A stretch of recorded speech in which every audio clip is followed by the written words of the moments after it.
Hey, what's going on? My name's Andrew, you can call me Pooch. I'd like to welcome you to the Lesson Learned channel, and I'm really glad you're here. Before we get started, let me ask you one question.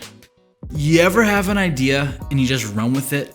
No planning, no nothing, just an idea? We're gonna get to that, but first, I have some questions to answer. I am really glad you're here, by the way. I really am.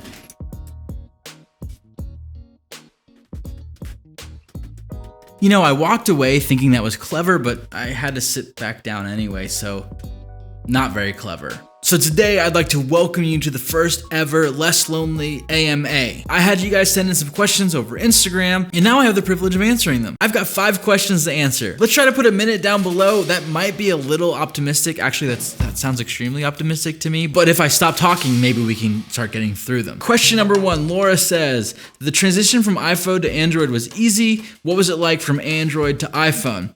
Okay, I feel like I betrayed a lot of my Android friends out there by going back to the big evil Apple, but I have to say it was pretty seamless. I mean, the tech is all pretty much the same as it is now anyways. Sure, I can't customize so much on the iPhone, but that's what kind of made Android confusing in the first place. So if you've been holding a phone in your hand since the early to mid 2000s, you're gonna have no problem. I didn't really have a problem. And I will say I do miss using the Android on a daily basis, but the iPhone better suited my needs. You can do it though, I believe in you. All right, number 2, RJ asks, what is your favorite unconventional movie that taught you a great life lesson?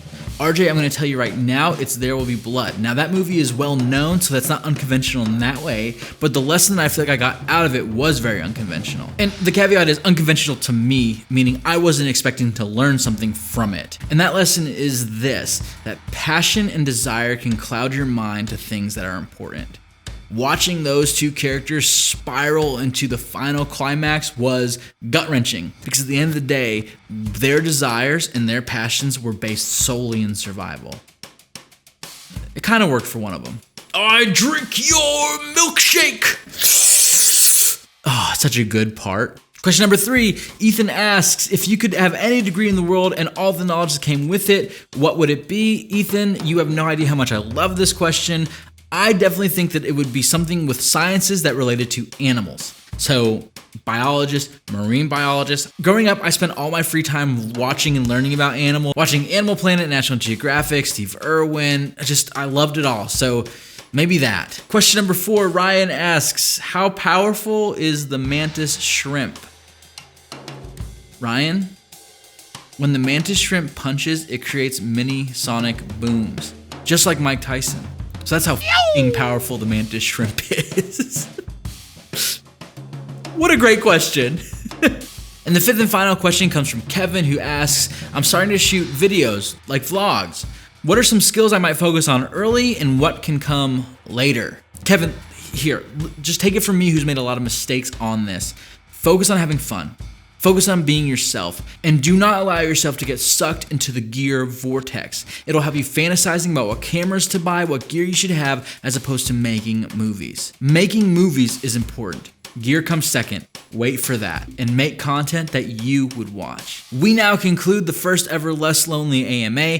I don't know if we're gonna hit the minute mark. We'll see. I will put the timer down to hold myself accountable. And if we got it in 1 minute, I wanna hear some celebrating down in the comments. Let's talk about this gear for a second.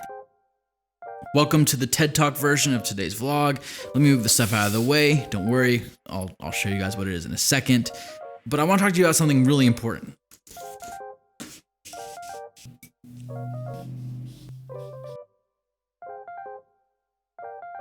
Trusting your gut. I'm not really someone who spends a lot of time noticing things in my body. You see, I'm more of a brains guy. Critical overthinker, option analyzer, a real pain in the ass. That's supposed to be a brain. Do with that what you will. But there's 2 other types of people out there as well. Some are more heart-centered, and others gut-centered. And I don't know how to draw guts, so I'm gonna copy one of these pictures here.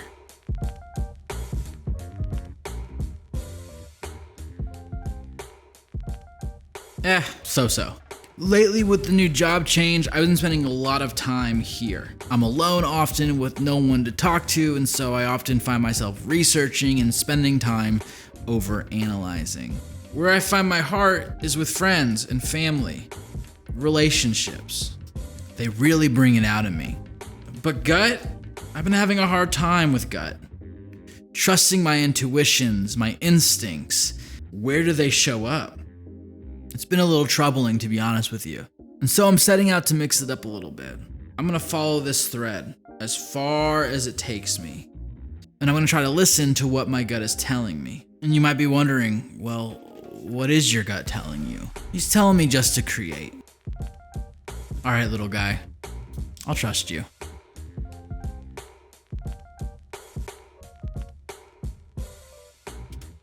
Admittedly, I've been spending a lot of time here, in my own head, overanalyzing and calculating everything that's possible. It reminds me a lot of Aziz Ansari's masterpiece, Master of None, where they go around looking for tacos. I'll do some research. Great.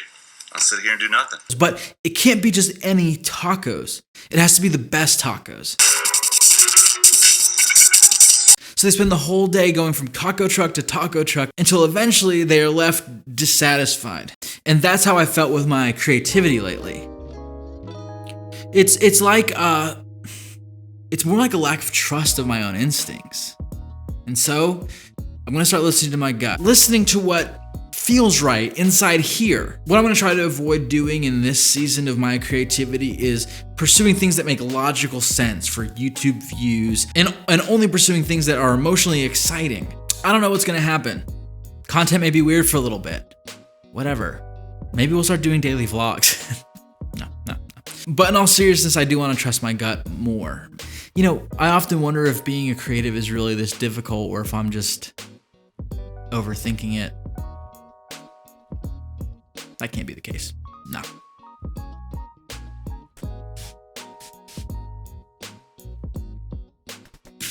I almost forgot. Shout out to Lens Rentals for being so close that I can literally drive there and get everything I want. Rented the Canon 70-200, and what's really exciting is this guy. But you see what's going on here? It's the Laowa probe lens. It's for really up close, crazy, cool shots. I think we're gonna make a little commercial next week. Just cuz, SpecBot, you know? You ever play with dart guns when you were a kid, right? It just kind of feels like you blow on it and then it just shoots off into the distance and almost hits your cousin.